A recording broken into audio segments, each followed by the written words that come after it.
among magsigig pabuyan kay anong naamo diri. Nagsabay uri ning mga paangay.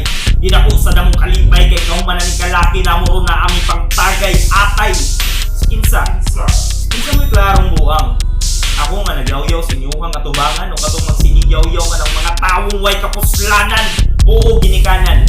Ginikanan ang kapuang gigikanan.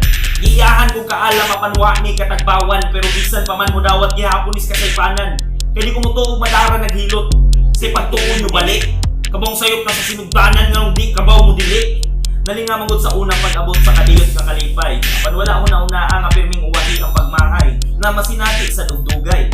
Kimpong dinakupay ang rason nga nung nadakpan kasamumay kay gibati ragkalaay. Pagkaatay, mga atay. Panglugod kita, ito po ang ulo. BKB Trap House. Ubay-ubay nang nalipak, bisag makita na wala ko nagitago. Nga ang datok kung pabilin nga datok, pinaagi sa pobre nga kahago. Gusto ba kitang ulambo? O gusto ra ang adlaw malabang? Nasa kagutom na ay ikasagang.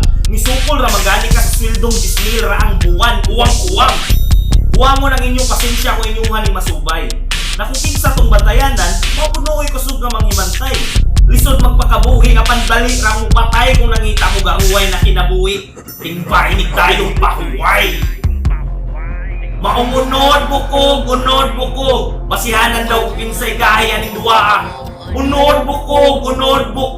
Dayong duslit sa kandila. Unod bukog.